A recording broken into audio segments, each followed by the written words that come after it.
Добар ден, почитувани гледачи. Најновото издание на емисијата Под лупа и воедно последно за оваа сезона. На моје задоволство, а сигурна сум и на ваше, мој гостин, градоначалникот на Охрид, господинот Никола Бакрачевски. Добре дојдовте во емисијата Лупа и во ТВМ. Добре најдов и да искористам оваа прилика веднаш да ги поздравам вашите ценети гледачи, гледачите на ТВМ телевизија. И се надевам дека во наредните 40 минути ќе имат можност да бидат информирани од прва рака за актуелните случувања и токови во локалната самоуправа, во општината, потребите, проблемите на граѓаните на Охрид и се она што представува ингеренција и должност на локалната самоуправа. Градоначалник, морам вака едно навраќање да направам, едно подсетување. Пред 4 години, кога станавте градоначалник, веднаш после назначувањето на таа функција и преземањето на мандатот, бевте гостин во мојата емисија, на моје задоволство. И тогаш ги кажавте вашите визии за тој мандат. Еве сега при крајот на мандатот, исто така ми сте гостин во емисијата за да видиме како измина овие 4 години, некако брзо времето помина или не е така за вас? Па точно така. Како ги почувствувавте? Секогаш кога ќе направите една ретроспектива на еден мандат кој трае 4 години, додека се борите со предизвиците, додека ги решавате проблемите и сето она што значи сервис на граѓаните на Охрид, не го гледате времето пред вас. Не го гледате времето пред вас. Кога ќе дојдете на крај од мандатот, секој пат се прашувате како толку брзо помина 4 години. Можам да кажам само дека овие беа навистина доста бурни 4 години за градот Охрид и за граѓаните на Охрид, во кој што градот беше соочен со навистина многу сериозни предизвици, меѓутоа и сериозни пречки во работењето, во нормалното работење на институциите, кои што се во надлежност на општина Охрид. Би рекол дека 4 години кои што навистина ја дефинира, би рекол, иднината на Охрид или можеби патот по кој ќе се движи градот во иднина, во кој што можеби оние најсериозни проблеми кои што се испречуваа пред 4 години се, можам да кажам слободно, надминати, барем во најтешкиот дел надминати и создадени се услови за непречено движење кон напред на градот Охрид и тоа е нешто што не прави на сите нас како дел од тимот достоинствени на она што го направивме во последните 4 години. Секогаш си поставувате прашање на крајот 4 години дали можете повеќе. Веројатно одговорот секогаш е да, можело и повеќе, меѓутоа можело и многу помалку. Но некогаш и не можело, можело и многу помалку. Меѓутоа она што зависеше од нас, од локалната самоуправа, од кадрите на локалната самоуправа, од потенцијалите, од капацитетите, од нашата напорна работа и од нашата посветеност, мислам дека реализиравме најголем дел од тие ветувања кон граѓаните.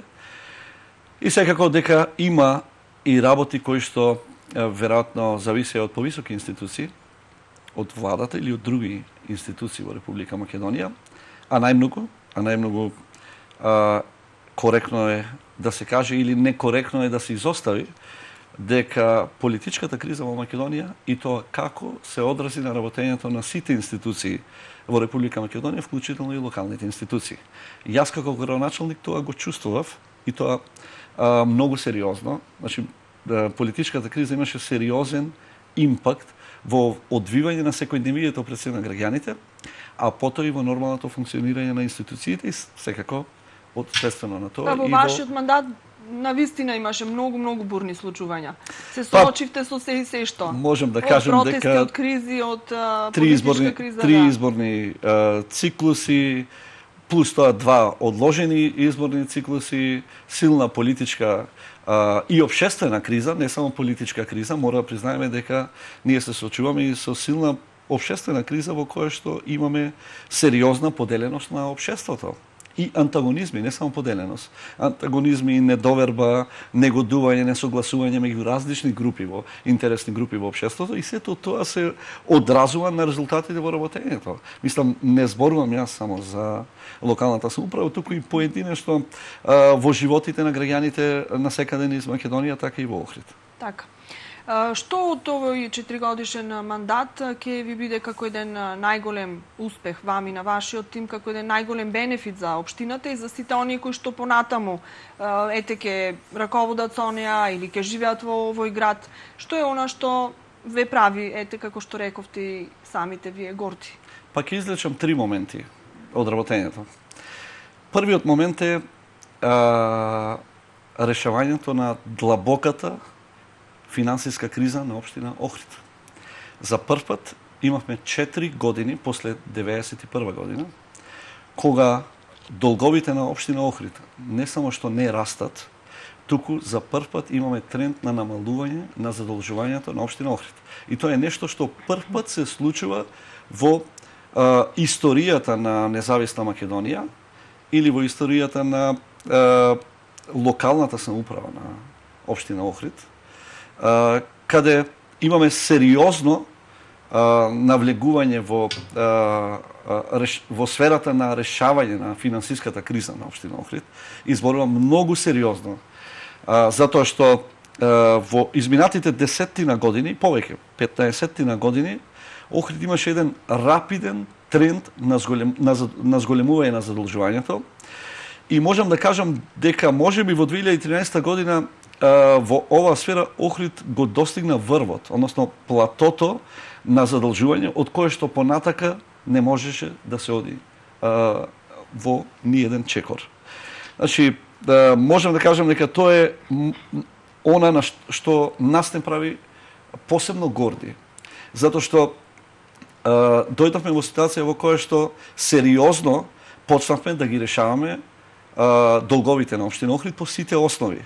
За прв пат враќаме долгови, и тоа сериозно. Зборувам за сериозно враќање на долгови и сервисирање на обврски, било да се тоа застарени обврски кои што се веќе преточени во извршни судски решенија, кои што чекаат на извршител, кои што ги има повеќе од 300 на број, понатака застарени, а не отужени обврски, застарени утужени, а со незавршени судски спорови, кои се уште немале судска разрешница, понатака застарени долгови кои што воопшто не ни почнале судска разрешница и врз основа на тоа не се пресметувала судска камата, и секако доспеани и недоспеани обврски со кои што ние се сретнавме во 2013 година, кои што, повторно ќе кажам, беа во висина од 2 милиарди 38 милиони денари.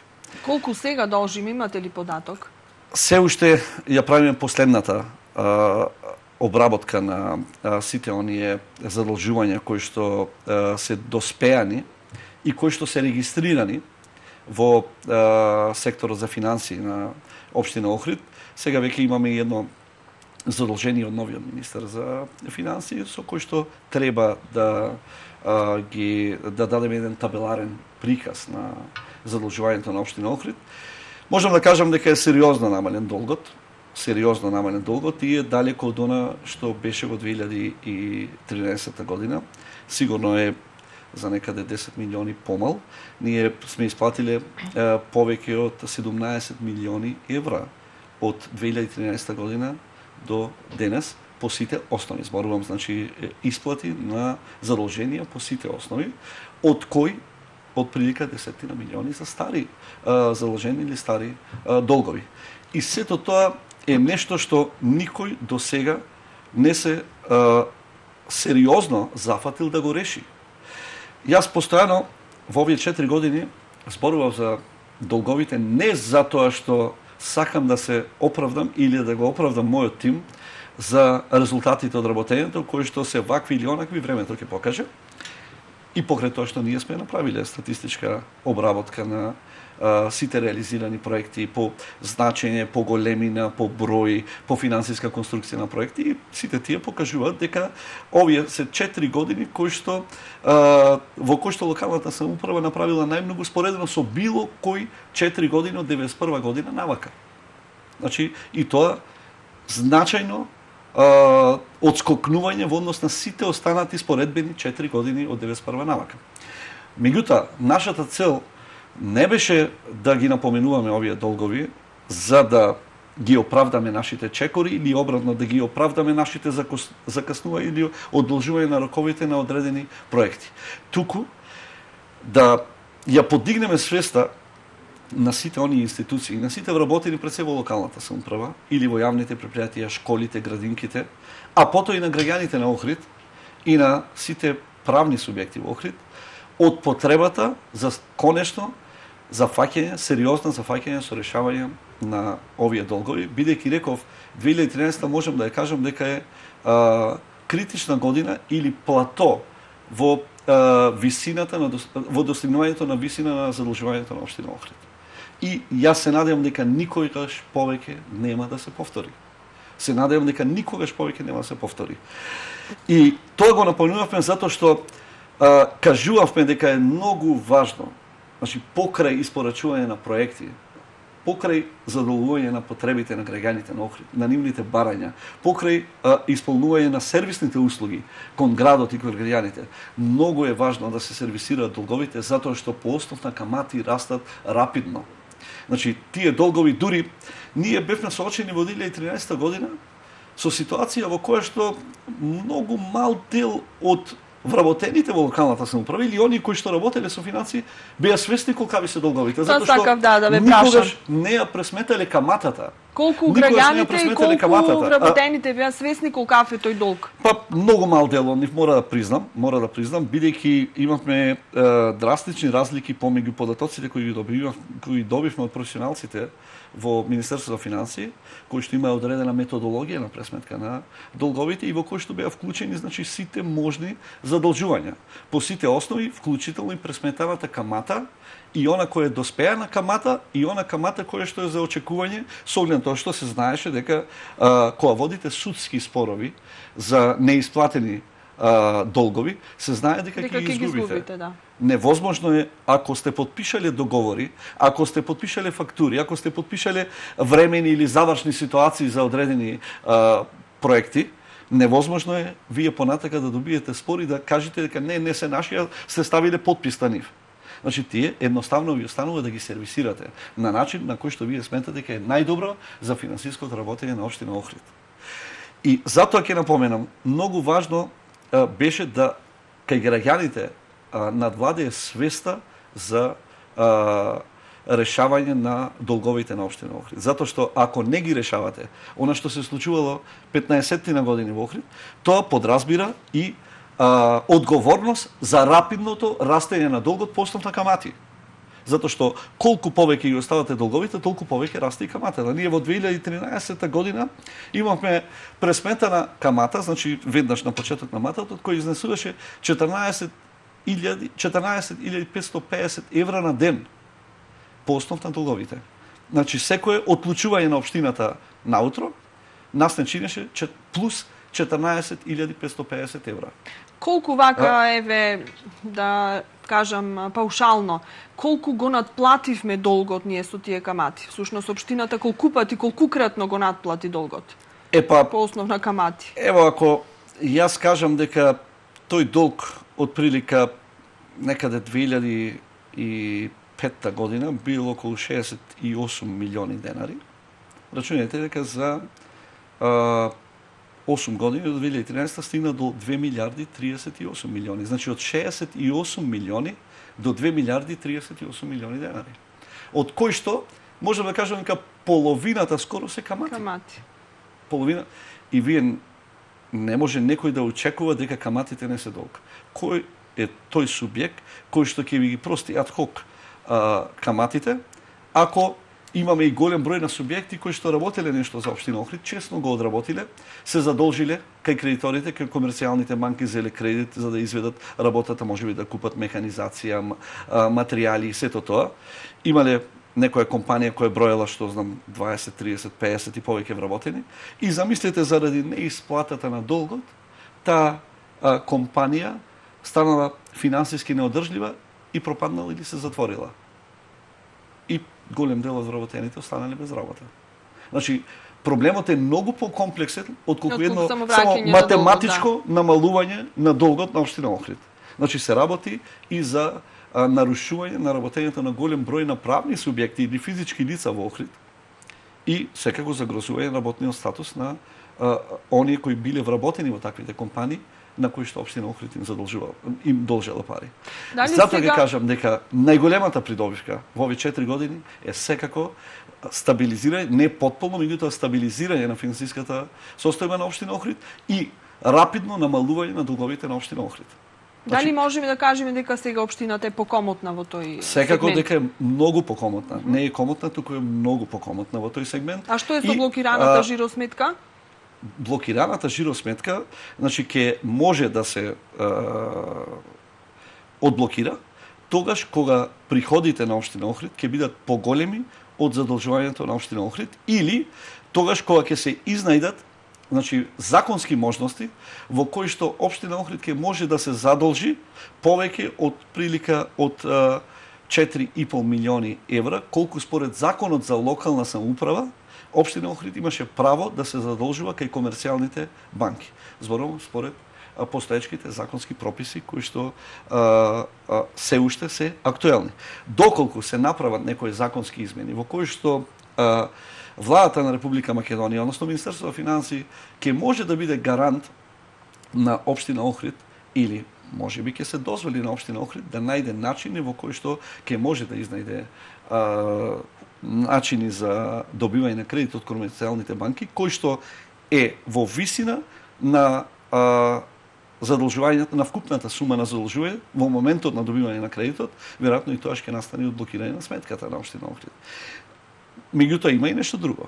Ако оние состави на локална самоуправа, кои што ќе дојдат после нас, го продолжат ваквиот начин на работење, на домаќинско работење, во кој што точно во структурата на расходи ќе определите средства за исплата на долгови и средства за испорачување на проекти за потребите на граѓаните на Охрид, во кое што точно ќе знаете што сакате, колку сакате да вратите од долгови, колку сакате да инвестирате во нови проекти. Ако тој совесен однос продолжи во наредните години, ќе дојде време кога тие долгови еден ден ќе се исплатат и ќе може општина Охрид да работи со одблокирана сметка. Колку проекти во однос на долгот што го имавме и што го имаме се уште требаше да трпат заради тоа што мораше да се рационално да се распределуваат средствата и да се мисли на ова што го должиме, не само да инвестираме во некои нови проекти. Знаете што? Значи сите оние големи капитални инвестиции, кои што ние сме наоѓале начини да ги реализираме, дали е тоа јавно-приватно партнерство, дали е тоа со програми на владата на Република Македонија, дали е тоа по пат на концесионерство, дали е тоа по пат на продажба на земјиште со одредена намена. Значи, сигурно дека доколку би биле финансиски изводливи и финансиски исплатливи, во кој што кост-бенефит анализата натежнува на страната на користа на општина Охрид, сигурно дека би ги реализирале со средства кои што ние сме ги потрошиле за сервисирање на долговите на општина Охрид. Затоа ќе кажам, секогаш треба да имате јасна визија и представа што со буџетот на општина Охрид. И мора и уште долги години еден дел од буџетот на општина Охрид доди за сервисирање на стари долгови. За да не дојдеме во ситуација еден ден повторно заради рапиден пораст на каматите, долгот да го доведеме на она ниво кое што било во 2013 година.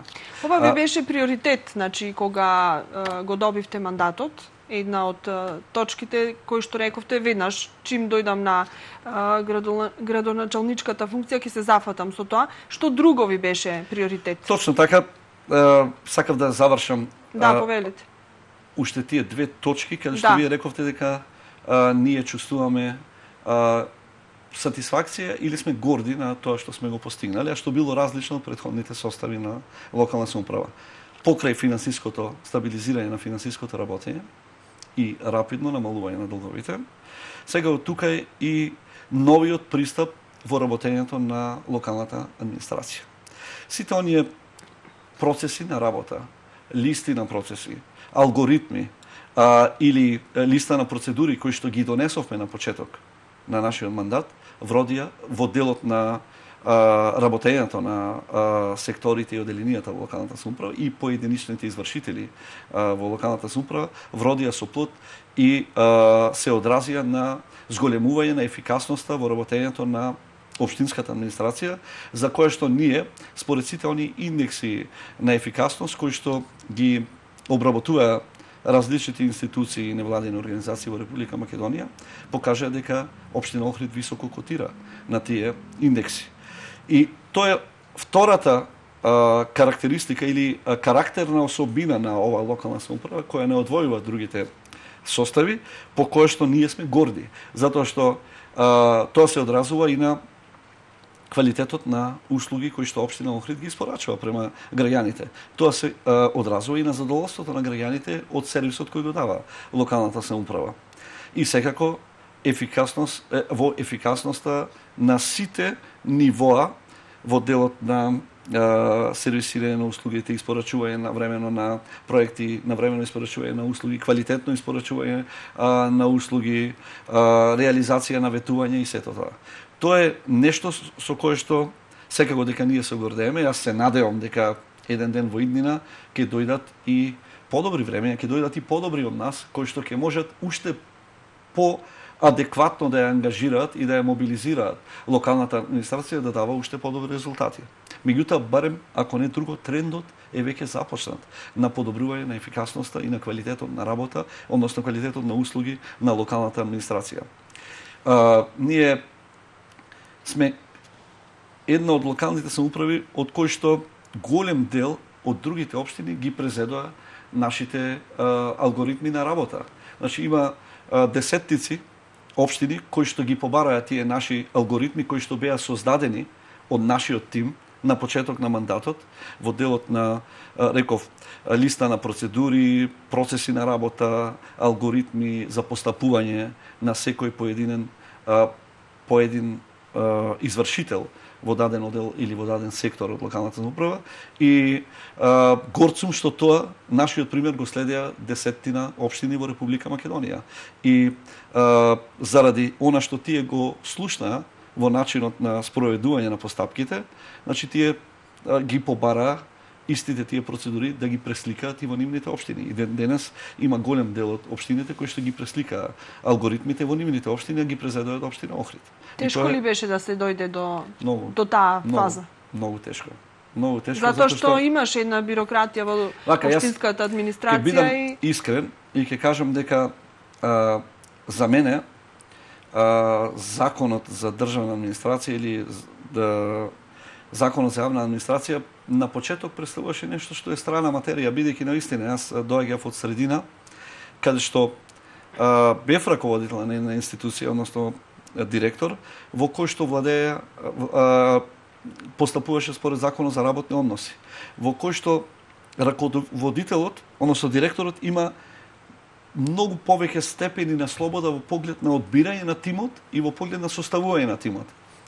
Дојдов во една средина во која што владее законот за јавна државна администрација, во која што улогите и задачите на администрацијата се дефинирани, меѓутоа дефинирани се нивните позиции. Вие не толку лесно можете да го одбирате вашиот тим. Едноставно вашиот тим е одбран. Кога ќе дојдете да раководите со општината, вие веќе имате одбран тим. Не можете многу да маневрирате со одбирање на свој тим за кој што вие понесувате одговорност и сметате дека ќе ги испорачате најдобрите резултати. Јас мора да кажам дека знам дека тоа е обврска према Европската унија, односно према процесите за асоциација кон Европската унија, за придружување кон Европската унија. Меѓутоа сметам дека сепак кај нас тие стандарди или тие законски акти беа преурането донесени. Нема нешто подобро да вие денес имате професионална јавна администрација и вашата задача како градоначалник да биде да добро изгледате, да имате добар настап, да имате добри говори, да давате добри изјави или да држите добри пресконференции, да бидете добро облечен, секој пат кравата на вас, избричан и се она како што треба. И ваша грижа да биде само тоа, добриот јавен настап меѓу граѓаните, а додека професионалната јавна администрација си ја знае работата и функционира се безпрекорно. Нема нешто подобро. Колку далеку сме ние од тоа? Па мислам дека ни треба сериозно уште доста години на адекватна едукација на јавната администрација. Значи, ние законски се доближавме до Европска унија. Мислам, со административно или бирократски. Меѓутоа, не и во делот на оспособеноста или професионалноста на јавната администрација. Ние само ги усогласивме законските акти. Другиот дел, од практична примена на стандардите, се уште заостанува. И тоа е мој личен впечаток, може би грешам. Не значи дека тоа го делат и другите градоначалници или може би другите раководители во различни институции кои што подлежат на законот за јавна администрација. Секој си има и различен стил Точно на така. менаџирање и значи критериумите на секого му се различни, така да секој може да зборува само за себе и за она што за него представува добро или недоволно добро. Точно така, ќе ве прекинам, меѓутоа, она што ние го постигнавме во делот на позитивно поместување во перформансите на јавната администрација секако започети и тоа е нешто што ме прави горд. Тоа е вториот аспект, ако ми дозволите, претпоставам дека... Да, само сакав да ве дозапрашам. Значи, тука уште едно подпрашање. Рековте дека немавте толкава можност и слобода да го бирате тимот онака како што вие сметате Тоа го дека налага треба. законот. Да, заради законските одредби. Како успеавте да го извлечете максимумот од оној кадар со кој што располагавте? Значи, мора да се тие луѓе на некој начин мотивирани. Условите за работа се тие, средствата кои што ги добиваат, парите или платата е таа, значи мора да има некој дополнителен мотив. Што беше тоа? Секако дека тоа е, би рекол, стратегија на менаџирање со хумани ресурси или со тим. Значи, секако дека градење на тимот представува и вештина на оние кои менаџираат со тимот. Тука треба да дојдат до израз лидерските способности на оној кој што раководи со тој тим или да покаже лидерство на тој тим. Има разни начини на мотивација и стимулација на тимот и разни начини на спроведување на одредени механизми на воведување на добра општинска пракса. Значи, затоа не случајно на почеток јас ги споменав сите оние акти кои што ние ги донесовме за интерна кореспонденција и за интерно постапување на различни служби и сектори и оделенија во локалната самоуправа, кои што вродија со плод. Јас знаев дека во услови кога описот и пописот на работните задачи е релативно добро дефинирано во Законот за јавна администрација, не ви преостанува ништо друго, освен да донесете писмени акти со кои што вие во рамките на тие законски акти ќе ги дефинирате задолженија, поподробно ќе ги дефинирате задолженијата на секој еден дел од тимот и на секој еден извршител во различни оделенија и сектори. И мислам дека тоа беше клучниот момент за будење на јавната администрација во општина Охрид, меѓутоа секако дека и лидерските способности на сите оние раководители кои што беа назначени во локалната самоуправа вродија со плод и мислам дека денес имаме многу поефикасна јавна администрација и она што ме радува е што веќе во општина Охрид се создадени позитивни работни навики. Пред се во делот на креирање на одговорност, отчетност, посветеност кон работата, посветеност кон резултатите, односно ориентираност кон резултати е нешто што е нов квалитет во градењето на тимот во локалната самоуправа кој што дава резултати. Така да се на се, тоа е втората, би рекол, крупна карактеристика на оваа локална самоуправа, која што не одвојува претходните, а на која што сме ние горди. И третата предпоставувам дека се проектите кои што се видни во градов и од општо добро. Не. Да? Ќе ви кажам, третата секако се резултатите во туризмот. Во туризм. Резултатите во туризмот кои што и колку и да можеби не се драстично приметливи кај сите оние субјекти кои што се инволвирани во организација на една туристичка сезона во Охрид или во организација на туристичкиот сектор, секако дека постигнавме нешто со кое што и охријани, и градот Охрид, а и вработените во локалната самоуправа треба да бидат горди, особено секторот за туризам и локален економски развој, бидејќи за прв пат после 70 години или ако сакате од 45-та година навака, односно од времето на Социјалистичка федеративна република Југославија, па до ден денес никој не се зазел со адекватна и сериозна промотивна маркетиншка кампања за промоција и маркетинг на туристичката понуда на Охрид. Сите веројатно до сега мислеле дека е доволно што Охрид е убав град, дека е доволно ова што Господ дарил на Охрид во делот на природата и во делот на културното и историското наследство на Охрид и дека нема потреба, доволно е само тоа што е убав Охрид и што има многу историја и култура, па гостите сами ќе дојдат. Меѓутоа, како вие ќе разговарате, како ќе патувате или ќе примате гости од надвор, кои што имаат одредени професионални референции од делот на туризмот, или можеби обични граѓани од странски држави, можеби дипломати, бизнисмени, можеби амбасадори на странски држави во Македонија, ќе сватите дека Охрид е се уште релативно непозната именка за голем дел од светот. Јас не зборувам непознат град. Значи, непозната именка. Ние тргнавме од таа предпоставка од 2013 година и знаевме дека еден од најкрупните работи, односно најкрупните моменти кои што треба да се случи за да настане критично поместување на статистиката во туризмот, представува маркетингот и промоција и промотивните активности.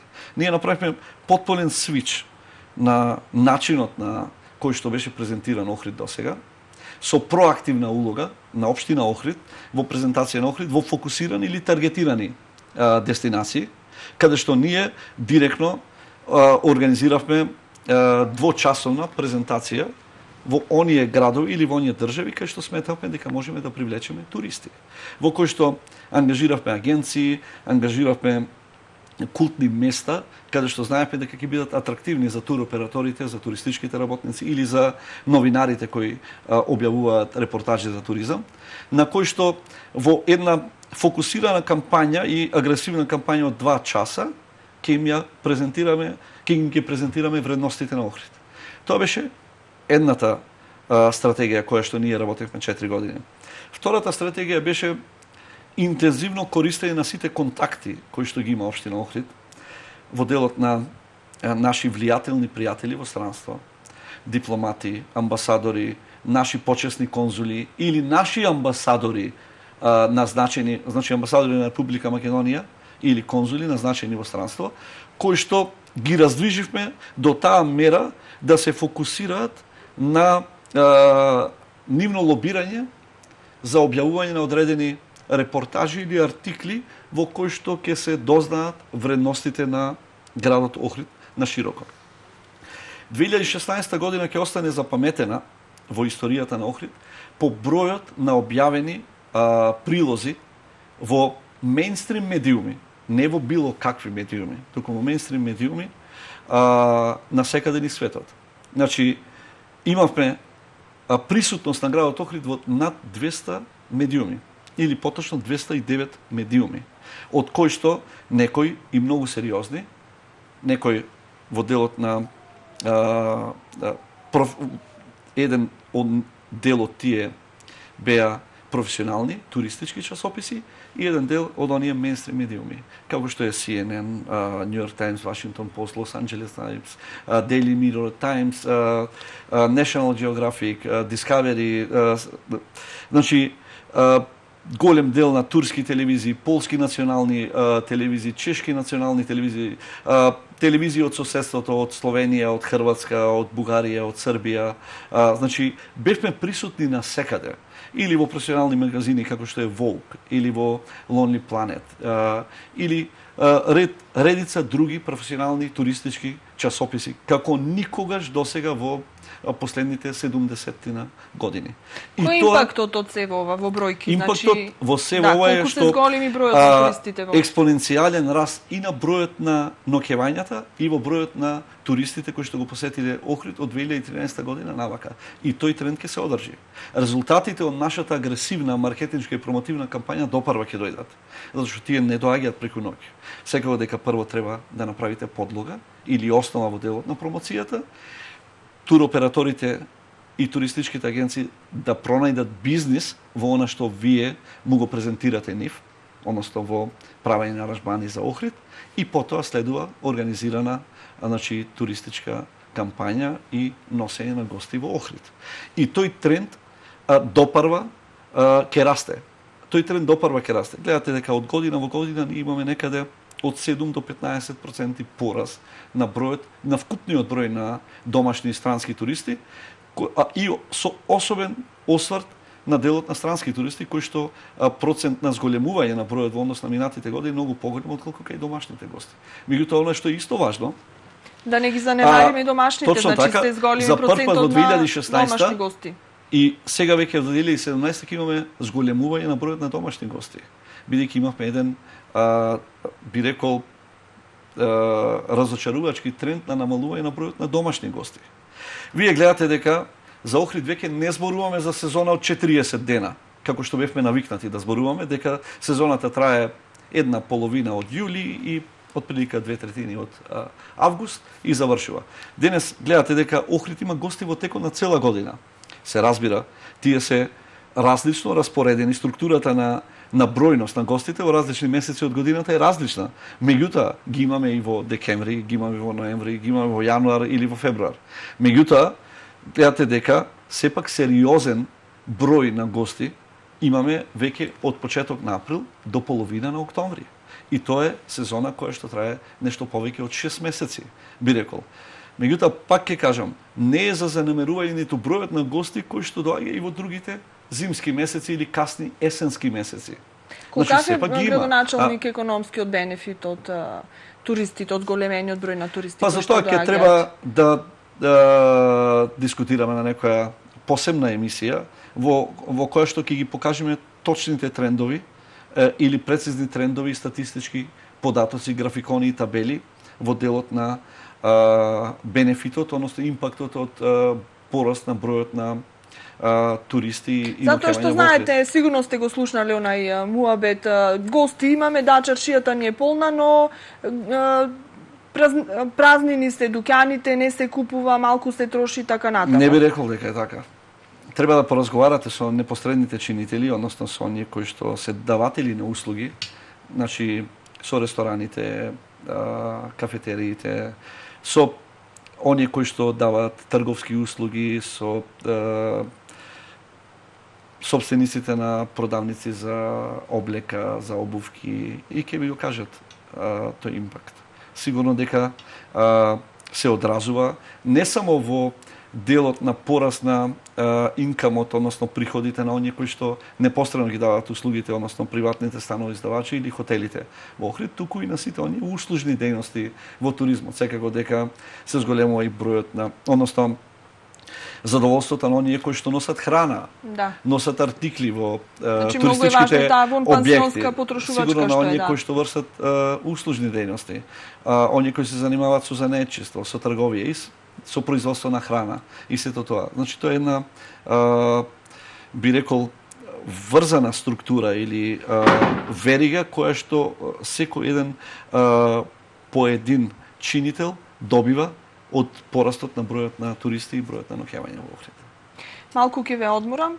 Значи ги кажавме трите основни и главни поенти кои што го одбележуваат на некој начин вашиот мандат. Краток одмор, па потоа да видиме како сме подготвени за оваа сезона која што веќе започна. Започна неколку месеци однапред, но главната сезона сега ни престои. Со задоволство.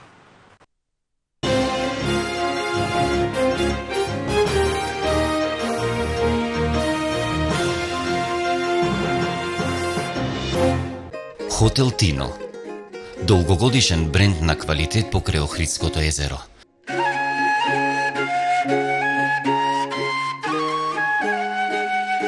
Уживајте во богатството на вкусови од македонската национална кујна, во пријатен и топол амбиент. Хотелот располага со 52 соби, како и спа центар за комплетно релаксирање, со джакузи, сауна и парна бања.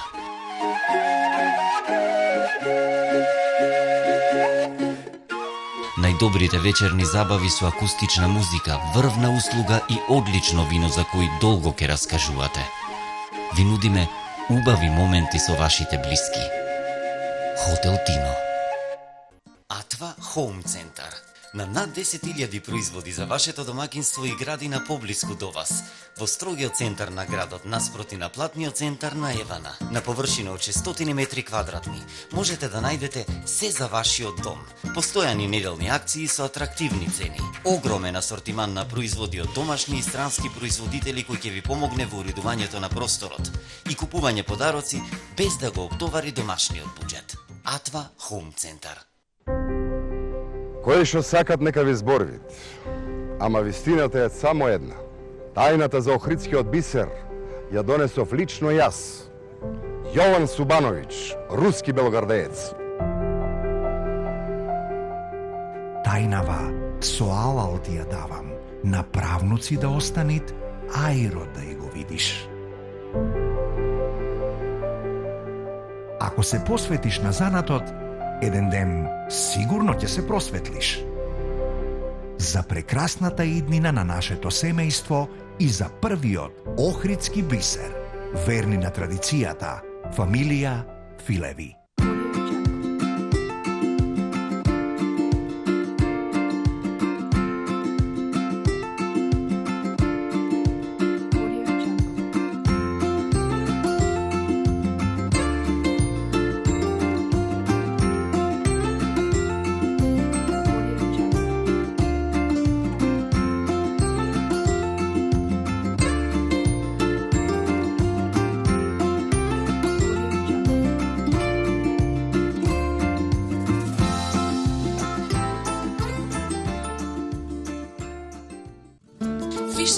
Бар Лихнидос продолжува да ги слави вашите големи и мали успеси и радости заедно со вас.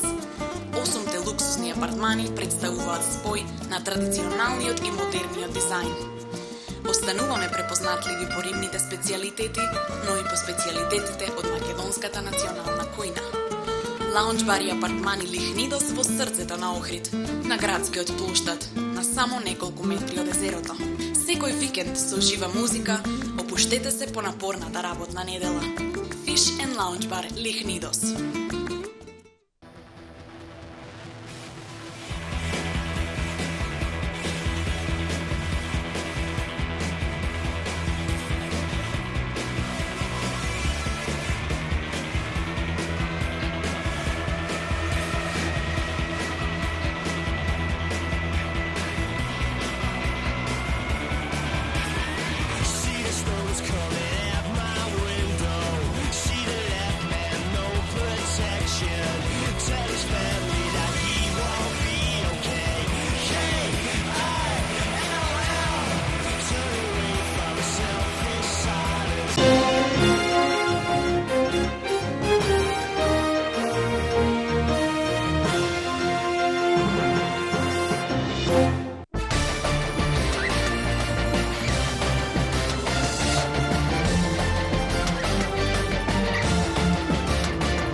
Продолжуваме, градоначалник, ние со нашиот разговор.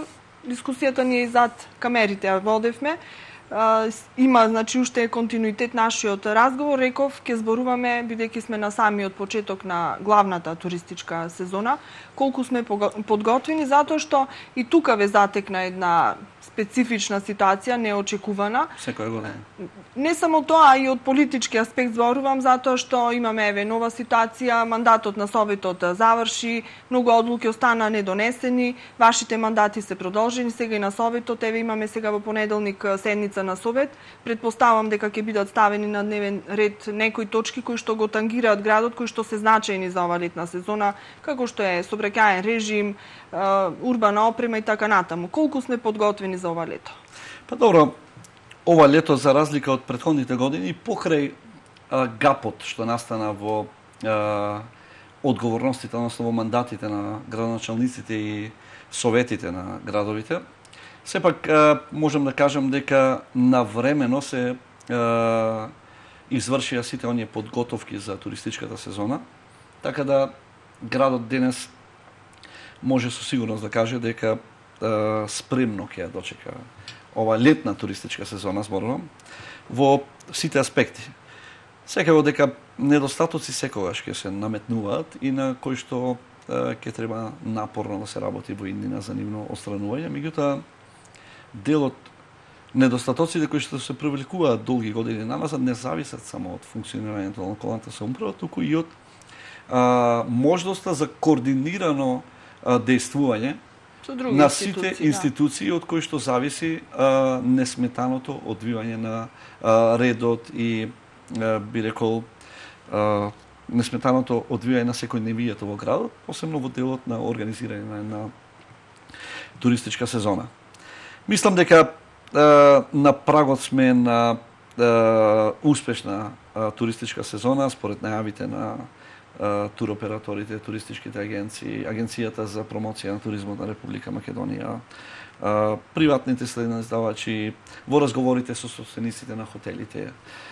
Мислам дека ќе имаме многу успешна сезона, а ние како град секако дека треба добро да се спремиме во делот на оние активности кои што веќе сме ги донесле како одлуки на Советот, односно на градот Охрид, и во делот на регулирање на сообраќајот, и во делот на функционирање на хигиената на градот, во делот на функционирање на инспекцијските служби, во делот на воспоставување на ред во урбаната опрема, адекватно функционирање на плажите, понатака тезгите кои што многу често се наметнуваат како проблем во градот Охрид, а кои го немаат другите општини, да кажеме.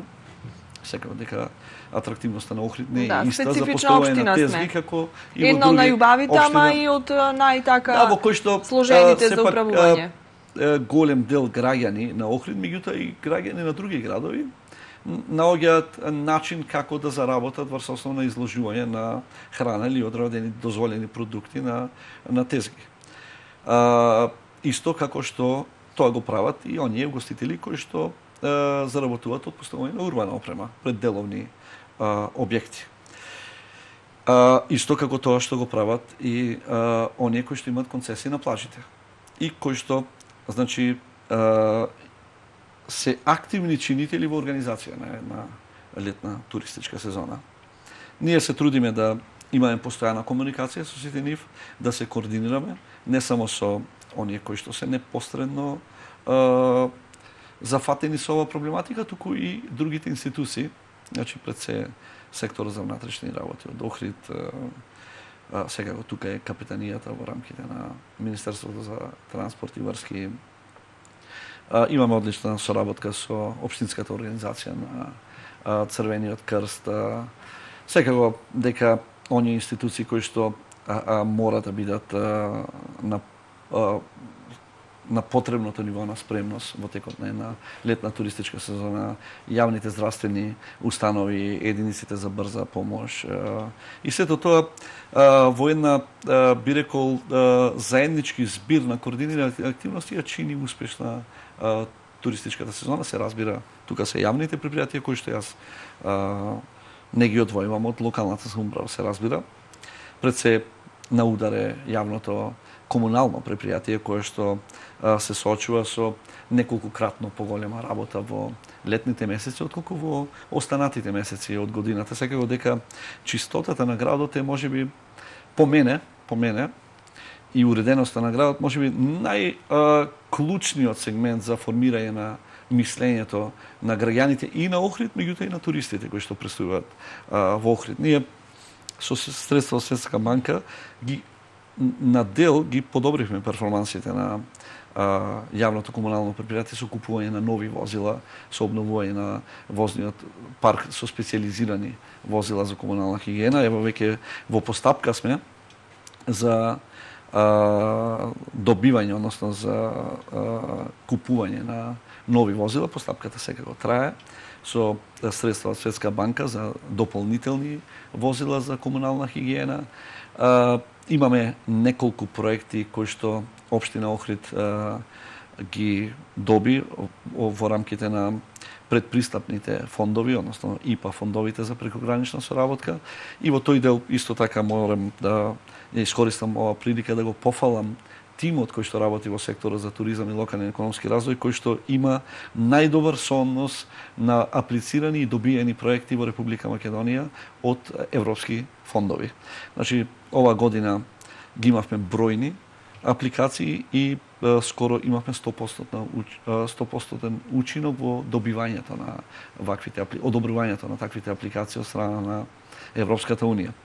Секако дека воведување на нови културни содржини, поддршка на оние институции кои што можат да ја збогатат туристичката понуда, како што е Охридско лето, Домот на култура, сите оние Балкански фестивал на народни песни и игри, или сите оние манифестации, културни и уметнички манифестации, спортски манифестации кои што се одвиваат во текот на летна сезона, кои што општина Охрид силно ги поддржува, како и поддршка на одредени здруженија, организации или клубови кои што аплицираат на повиците на општина Охрид за општинско корисна работа или на повиците на секторот за туризам и локален економски развој. Се тоа елементи кои што ја збогатуваат туристичката понуда на Охрид, ја прават поинтересна и поатрактивна за туристите. Така. Очекуваме сите едно убаво, богато, исполнето лето на секој план и од кога ќе помине летото не очекува жешка есен. Жешка есен на политички план. Следуваат локалните избори, најавени се за 15 октомври. Значи ќе треба да имаме една забрзана кампања, бидејќи летово ќе сме зафатени со туризмот, туристите и се она што го нуди Охрид. Од септември претпоставам дека тоа ќе биде најактуелно. Сега неминовното прашање кое што сите од мене го очекува да го поставам, а сигурно и вие, дали атакувате на втор мандат? Се уште не сум решил и тоа неколку пати зајавно сум го изјавил и тоа е навистина така, тоа е мојот најискрен одговор. Значи се уште размислувам, се уште правам Кои се аргументите анализи. за и против? Знаете што, единствени аргументи за е да се доврши ова што е почнато, а кое што се уште не е завршено. Или кое што е во напредна фаза на реализација. И секако можноста да се преземе одговорноста за поголема популација на луѓе, како што е општина Охрид, и да се води градот Охрид кон прогрес, кон еден прогрес. Секако дека тоа е водечкиот мотив на секој еден граѓанин Охрид кој што ќе се обиде да биде кандидат или да биде градоначалник. Секако дека можноста да се биде прв водач на граѓаните на Охрид кон општиот прогрес на заедницата представува основен мотив. Претпоставам на сите оние кои што се кандидираат да станат градоначалници. И секако повторно, она што е особен, можеби, мотив мој е секако да се довршат оние проекти кои што се сега започнати или се во напредна фаза и да се отпочнат оние кои што ние веќе направивме секако програма за од 2017 до 2021 година, програма за развој на градот Охрид, која што претпоставам дека без разлика кои ќе бидат кандидати од сите партии или можеби независни кандидати во Охрид, претпоставувам дека голем дел од нив ќе преземат поголем дел од она програма која што ние веќе ја создадовме за Охрид од 2017 до 2021 година. Самата таа програма, реализација, атрактивноста на проектите, функционалноста на проектите, бенефитот кој што и граѓаните на Охрид и градот Охрид ќе го има од таа програма е предизвик да се оди на втор мандат. Или можеби да се оди на прв мандат за оние кои што досега не се обиделе. А што е она што ве кочи на некој начин? Што ве тера да размислувате? Не се работи за кочница, меѓутоа секогаш лично јас, а претпоставувам и сите други, имаат и други аспекти на организирање на својот приватен живот, или можеби професионален живот, или кариера, или амбиции, кој што е поинаков од она што го нуди една градоначалничка функција или позиција прв човек на градот. Секако дека сите ние имаме одредени планови во животот кои што се разидуваат со функцијата градоначалник. Сите ние имаме амбиции во професијата, во семејниот живот, во организација на можеби секојдневието со пријателите, со другарите, можеби некој има бизнис, амбиции, што е нормално. И секој има и своји предизвици и проблеми, кои што си ги решава на свој начин и кои што смета дека може поадекватно да ги задоволи или да ги реши, ако не биде нова позиција која што е сега.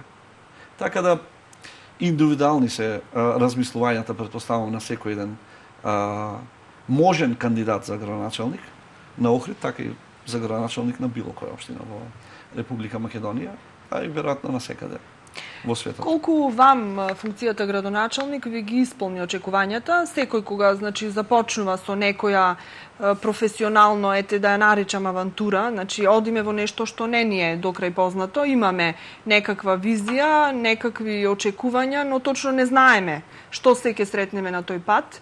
Колку вам ви ги исполни очекувањата и дали некогаш можеби се покајавте што се зафативте и нафативте со сето ова? Да бидам искрен, секако дека сум се покајал многу пати, не некогаш, туку веројатно многу пати. И тоа е една, би рекол, нормална карактерна особина на еден човек да се преиспитува повеќе пати во животот за сето она што го прави во моментот. Или што го направил, или можеби не го направил, а требало да го направи. Сигурно дека многу пати сум се преиспитувал и себе си околу прифаќањето на повикот да бидам градоначалник и околу можеби потезите кои сум ги влечел, а кои се наметнале како проблеми на градот или граѓаните на Охрид. И претпоставам дека такво преиспитување се јавува кај сите оние кои што на некој начин се грижат за поголема популација на луѓе. Значи поголемо од она што значи семејство, другари, пријатели или потесна средина каде што работат луѓето. Ако ме прашате дали сум задоволен од ова што го постигна, да, апсолутно, ќе кажам, и нескромно е да кажам дека не сум задоволен од она што ние го постигнавме со градот Охрид. Реков, почнувајќи од оние 3 столба кои ги набројав на почетокот, со кои што ова локална самоуправа се разликува од секоја претходна. И од сето она што ние го испорачавме како проекти на помали од среден обем или капитални проекти. Они кои зависе само од општина Охрид. Ние со отпочнување на градични работи за домот за стари лица кои што набрзо треба да почне, сме ги испорачале сите ветувања кои зависеле само од општина Охрид. Зборувам сега за проектите кои зависат од општина Охрид. Колку ви беше полесно да бидете градоначалник во едно време кога и вие доаѓавте од иста политичка опција и владата беше од иста политичка опција? Дали тоа ви беше плюс или не почувствувавте некој олеснување големо? Да бидам искрен, секако дека можноста да бидете од иста политичка провиненција, односно да припаѓате на владеачка партија како градоначалник, односно прв човек на локална самоуправа, и да имате иста идеолошка структура во централната власт, секако дека е олеснителна околност. Имате подобра комуникација, полесна комуникација, побрзо се координирате и би требало побрзо да реализирате. Меѓутоа, јас мора да кажам уште еднаш одека, и нечесно е ако не го кажа моментот на политичката криза, која што трае повеќе од 2,5 години и која што ги измести многу процеси во функционирањето во адекватното функционирање на институциите во Република Македонија. Секако дека и тоа како негативен импакт имаше во остварувањето на ветеното или во реализацијата на замисленото, без разлика дали било ветено или не било ветено. Ние имаме и редица на проекти или, би рекол, предпоставени решенија за градот Охрид, кои што чекаат повеќе од 2 години во различни институции во владини институции или државни институции, или можеби подрачни единици на одредени министерства, а кои што се уште не ни се решени, не ни е вратен одговор. Значи, и колку и да била посветеноста ваша голема, колку и да сте трудели, колку и да сте обезбедиле буџет за некои проекти, едноставно, заради тоа што не сте добиле согласност, одобрување, потврда или решение, не сте го спровеле. А зошто тоа чекало толку време? Значи, зошто останало нерешено? Јас повторно ќе кажам, заради политичката криза, кој што ги измести многу процеси во функционирањето на службите во владините институции, би рекол, значи секој од различни аспекти. Значи, затоа кажав дека фокусот не имавме не само се насочи на друго место, туку и општествена криза. Немој да го занемерувате податокот дека ние имаме и силна општествена криза. Ние многу често по инерција зборуваме само за длабока политичка криза. Меѓутоа не е таа политичка криза и општествена криза. Криза на граѓаните, реков, на поделби, недоверба, негодувања, несогласувања, антагонизми. И сето тоа се одразува и во ефикасноста на работењето на дадена институција. Затоа што тие, оние кои што работат во одредена институција и кои што се непостанени чинители на процесот на работа, не може да бидат имуни на овие политички и општествени случувања во Република Македонија. И затоа жалам што голем дел од проекти кои што ги имавме замислено, а кои што не беа ветени и не беа ставени во нашата програма за работа, денес не се реализирани. Она што можеби најмногу жалам, и тоа искрено и овде ќе го кажам, е тоа што цели 2 години откако, би рекол, се соочивме со обструкции во централната власт или во делот министерствата, не реализиравме реконструкцијата на КЕО-т. И ево ќе дојде време, времето е сепак најдобар судија. Ќе покаже дека не се во право сите оние кои што има аргументи или контрааргументи да не дадат одобрување за реконструкција на градскиот КЕИ. Времето ќе го покаже тоа. Јас жалам што и покрај обемната проектна документација која изработивме и покрај одличното идејно решение. И тоа локалната тоа го правеше, ваши тимови, да. Само локалната. Добро, се разбира и во поедини делови од имавте соработници, но сепак главните, имате и по закон беше сте обврзани да добивате согласности или одредени решенија од други институции. Тоа е регулирано со закон. Јас жалам што 2 пати бевме одбиени од секторот за води при Министерството за животна средина и просторно планирање за да го спроведеме овој проект. Овој секако ќе беше еден од најдобрите проекти, меѓутоа и функционални, бидејќи јас неколку пати кажав дека КЕО-т на Охрид има сериозни оштетувања. Тоа го каже и оние стручни лица кои што ние ги ангажиравме во делот на статика на КЕО-т и во делот на можностите за негово оштетување понатамошно на КЕО-т. И во крајна линија сепак е тој изграден од материјали кои што не се многу атрактивни, од бекатон плочки, покриени со бекатон плочки кои што мора да кажам дека во денешно време не се многу атрактивни. Вие гледате дека во стариот град имаме ние 2 годишни активности во кои што голем дел од малите тесни улички ги заменуваме бекатон плочките, ги заменуваме со гранит или со природен камен, кој што е сепак поатрактивен и поавтентичен за еден град кој е заштитено културно наследство на УНЕСКО. Да. И навистина жалам што не добивме можност да го реализираме проектот за реконструкција на градскиот кет, кој што по мене можеби беше еден од најубавите, најатрактивните, кои што можевме да ги испорачаме на граѓаните на Охрид, а кој што заедно со патеката од каналот Студенчишта кон парк, патеката од мостот на Студенчишта кон Билјанин извори и реконструкцијата на кеот требаше да прават еден функционален триаголник, кој што треба да го има епицентарот некаде кај паркингот пред ресторанот Котва или пред Трудбени поранешен, кој што требаше да прерасне во еден парк или плоштад, би рекол повеќе парк него плоштад, кој би се протегал некаде од хотелот Гарден па се до каналот. А каде што треба да се спојуваат три патеки, значи кеот, патеката кон парк и патеката кон Билјанин извори. Сепак успеавме да реализираме дел од тоа на општо задоволство на граѓаните и на туристите. И на гостите, од кои што добиваме секојдневни пофалби. И ова не е дека сега ќе искористам прилика да учествувам во емисија во живо и ќе се фалам јас или ќе се фалат моите служби дека сме реализирале нешто, меѓутоа на вистина патеката од каналот Студенчишки кон парк, патеката од Кошишта кон Канео, патеката од Лабино кон Младинскиот центар, односно Воска и Далјан, навистина добива пофалби секојдневно и од граѓаните на Охрид и гостите од Охрид, и тоа дава за право да и ние и оние кои ќе дојдат после нас продолжуваат да инвестираат во такви проекти. Очигледно дека тие се и допадливи и потребни за граѓаните и за туристите кои доаѓаат во Охрид, бидејќи навистина општо е одобрувањето на овие проекти. Значи не сум слушнал еден од граѓаните на Охрид или од гостите да кажат негативно мислење за овие проекти.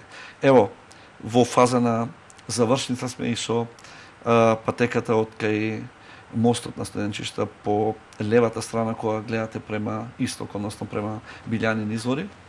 Значи, која што по мене ќе биде најубава од овие три кои ги набројавме патеки и која што ќе привлекува можеби најголемо внимание на охриѓани и на гостите, ќе биде така, би рекол, најатрактивна, најромантична патека која што ќе сака секој да ја види и секој да се рекреира по незе, исто како и другите, меѓутоа за мене лично е можеби најубавата, ни преостанува уште 1 до 2 месеци да биде завршена и секако да уживаме сите во можностите кои што таа ги нуди. Повторно ќе кажам, жалам што последниот од овие проекти, а тоа е реконструкција на кеот, не сме во можност да го реализираме и покрај тоа што беше обезбедена финансиска конструкција, односно финансиски средства за реализација на овој кеј.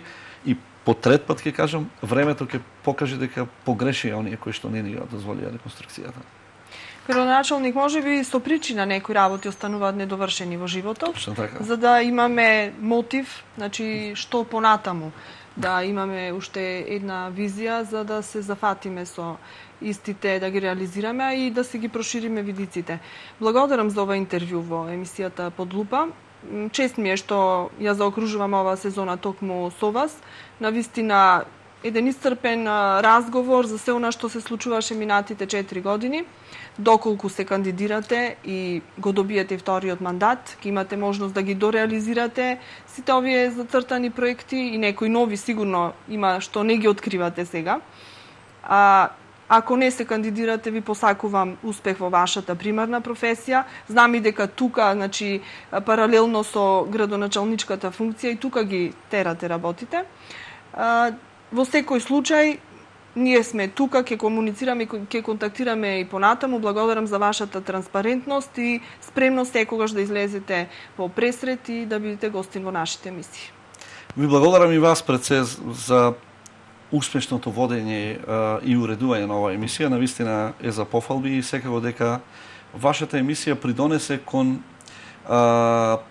можноста на граѓаните на Охрид да се информираат, меѓутоа и во исто време да ги разберат одредени процеси во општествениот и политичкиот живот на градот Охрид, и благодарност и до ТВМ за можноста која ми е дадена граѓаните на Охрид на еден транспарентен начин да се представат проблемите и предизвиците и на градот Охрид и на институциите кои функционираат во него. Имаме една заедничка цел, тоа ни е добробита на граѓаните и нивното информирање навремено, точно и квалитетно. Тие ми беа и мене мотив во цела оваа сезона за реализација на овие емисии. Почитување, јавно ви се заблагодарувам што бевте со мене и со нас, со сите мои гости. Дојдовме на крајот и на оваа сезона. Ви посакувам убаво лето, здрави живот на есен да се видиме и со нови сили, нови победи. Благодарам уште еднаш.